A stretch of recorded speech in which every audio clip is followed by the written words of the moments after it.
Hi வணக்கம், welcome to triple S views.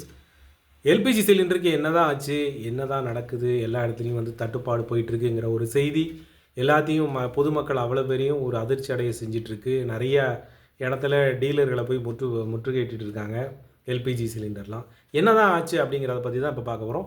உண்மையிலே LPG சிலிண்டருக்கு மிகப்பெரிய ஒரு தட்டுப்பாடு வருதா அப்படின்னா, உற்பத்தி கண்டிப்பாக குறைஞ்சிருச்சு. நமக்கு வர்றதுக்கான வாய்ப்புகள் ரொம்ப கம்மியானது. ஏன்னா போர் நிமித்தமாக கப்பல் எதுவுமே வரல. கப்பல் எல்லா இடத்துலையும் வந்து அங்கங்கே ஸ்ட்ரக் ஆகி போயிருக்கு. இந்தியாவுக்கு வரக்கூடிய கப்பல்களும் எல்லாமே லோடாகி வர முடியாமல் இருந்துகிட்ருக்கு. அந்த மாதிரி சூழல். ஏன்னா ஹர்மோஸ் நீரிணையை வந்து ஈரான் வந்து அவங்க கட்டுப்பாட்டுக்குள்ளே கொண்டு வந்தனால முக்கிய வழித்தடமான அந்த இடம் வந்து தடைப்பட்டனால நிறைய கப்பல்கள் வரல. கட்டார் தான் நமக்கு மிகப்பெரிய அளவில் எல்பிஜி கேஸை வந்து நமக்கு கொடுத்துட்ருக்காங்க. கட்டார் நிறைய உற்பத்தியை குறைச்சிருக்கிறாங்க. அது போக அவங்களும் வந்து பாதுகாப்பு நிமித்தமாக நிறையா குறைச்சிட்டாங்க. சவுதி எல்லா இடத்துலையும் வந்து ஈரான் வந்து நில ஆயில் ஃபீல்டு தான் அவங்க மெயினாக குறி வச்சு அடிச்சிட்ருக்காங்க. அதனால் கட்டார் வந்து மிகப்பெரிய அளவில் நமக்கு வந்து சப்ளையை வந்து இப்போதைக்கு குறைச்சிருக்கிறாங்க. அதனுடைய விளைவு தான் நமக்கு வந்து இப்போதைக்கு ஏற்கனவே இருப்பு இருக்கிறத வந்து வரத்து குறைஞ்சிருச்சு. இருப்பு வந்து இருந்துகிட்ருக்கு. நமக்கு வந்து இன்னும் வந்து இருப்பு வந்து தேவையான அளவு இருக்குது.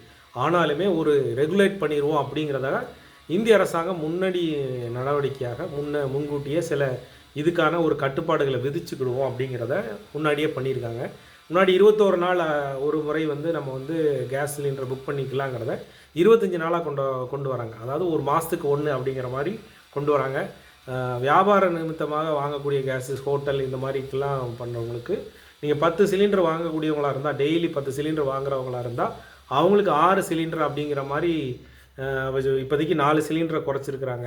ஸோ அந்த மாதிரி கணக்கில் தான் இப்போ போயிட்டுருக்கே தவிர உடனடியாக தட்டுப்பாடு ஒன்றுமே இல்லை அப்படிங்கிறது கிடையாது. இதை வச்சு பணம் பண்ணுறதுக்காக நிறையா டீலர்கள் மேக்சிமம் செய்ய மாட்டாங்க. ஒரு சில டீலர்கள் இந்த மாதிரியான விஷயங்களை செய்வாங்க. நிறைய பேர் பதுக்கல் பண்ணுவாங்க. அந்த மாதிரி இதை வச்சு அவங்க பணம் பண்ணுறதுக்கான வாய்ப்பு இருக்கும். அதுக்காகவும் ஒரு சட்டத்தையும் பாஸ் பண்ணியிருக்காங்க, எஸ்மா சட்டம் அப்படின்னு சொல்லிட்டு. அதாவது அத்தியாவசிய பொருட்களை வந்து பதுக்கல் பண்ணால் இந்த சட்டம் பாயும், இதற்கு சிவியராக தண்டனை பாயும், அபராதம் பாயும், அந்த மாதிரிலாம் இருக்குது. ஸோ அந்த மாதிரி விஷயம் வந்து நம்மளும் பண்ணிடக்கூடாது. அதாவது வீட்டுக்கு வாங்கின சிலிண்டரை போய் நீங்கள் ஏதாவது ஒரு கமர்ஷியலாக கடைக்கு பயன்படுத்துகிறதோ இல்லைனா வாகனத்துக்கு பயன்படுத்திடாதீங்க. நிறைய மிகப்பெரிய அளவில் ஃபைன் விழுறதுக்கான வாய்ப்பு இருக்கும். ஸோ இந்த மாதிரி விஷயத்தை அவாய்ட் பண்ணிடுங்க அப்படிங்கிறது தான் அறிவுறுத்தப்படுகிறது. வேறு எந்த விதமான இது இல்லை. சிலிண்டரை கொஞ்சம் நம்ம வந்து எல்பிஜி கேஸை வந்து நம்ம பயன்படுத்துகிறத கொஞ்சம் நம்ம தேவையில்லாத கேஸ் எரிகிறது இதெல்லாம் கொஞ்சம் கட்டுப்படுத்தினா நமக்கு வந்து கொஞ்சம் நமக்கு ஒரு 25 நாள் வர்றதை 30 நாள் கொண்டு போகிற மாதிரி நீங்களே, அது உங்களுக்கு தெரியாத ஒன்றும் இல்லை, அது மாதிரி கொஞ்சம் வந்து நீங்கள் சிக்கன நடவடிக்கையாக எடுத்துக்கோங்க. எலக்ட்ரிக் அடுப்புகளை யூஸ் பண்ணிக்கலாம். கொஞ்சம் ஒரு நமக்கு நீண்ட நாள் வரும்போது நமக்கு அந்த தட்டுப்பாடுங்கிறது தெரியாது. அதுக்குள்ளே மேக்ஸிமம் ஒரு 75% 80% இந்த பிரச்சனை, இந்த போர் முடிவுக்கு வந்துடும்.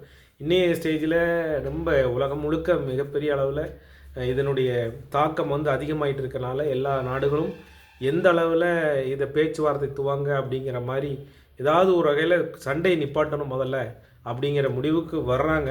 ஸோ அது நல்ல விஷயம் நடந்துகிட்ருக்கு. பொறுத்திருந்து பார்ப்போம்.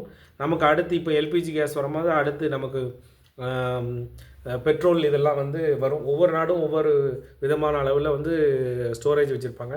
கிட்டத்தட்ட நம்ம வந்து ஒரு 50 to 65 நாள் வரைக்கும் எப்போதுமே ஸ்டோரேஜ் நம்ம வந்து வச்சிட்ருப்போம். அந்தளவுக்கு நமக்கு இருக்குது. ஸோ வரத்து கம்மியாக இருக்கனால இப்போமே கொஞ்சம் கட்டுப்பாடுகளை வீச்சு வச்சுக்கலாம்னு அடுத்து அதுக்கு வரதுக்கான வாய்ப்பு இருக்குது. நம்ம மேக்ஸிமம் நம்மளால் முடிஞ்ச அளவு உலகத்துக்கே இந்த சூழ்நிலை வரும்போது நம்மளும் நிலைமையை அறிஞ்சு நம்ம செயல்பாடுகளை வந்து கொஞ்சம் குறைச்சிட்டு நம்ம ஆயிலை சேவ் பண்ணலாம் அப்படிங்கிறது தான் உண்மை. ஸோ அந்த மாதிரி நடவடிக்கை பயப்பட வேண்டாம். ஆயில் இப்போவுமே கிடைக்கல, எல்பிஜி ரொம்ப தட்டுப்பாடாகுதுன்னு நிறைய இப்போ எலெக்ஷன் அது இதுன்னு வரனால வதந்திகளும் நிறையா இருக்கும். நம்பாமல் நேராக டீலர்கிட்ட வந்து நீங்கள் எதுனாலும் காண்டாக்ட் பண்ணுங்கள். அதுதான் உண்மை நிலவரம். நீங்கள் போய் செய்திகளையும் பார்த்துக்கோங்க. எல்லா செய்திகளையும் போய் பார்த்தீங்கன்னா உங்களுக்கு இருக்கும். தேவையில்லாத வதந்திகளை நம்ப வேண்டாம். நன்றி, வணக்கம்.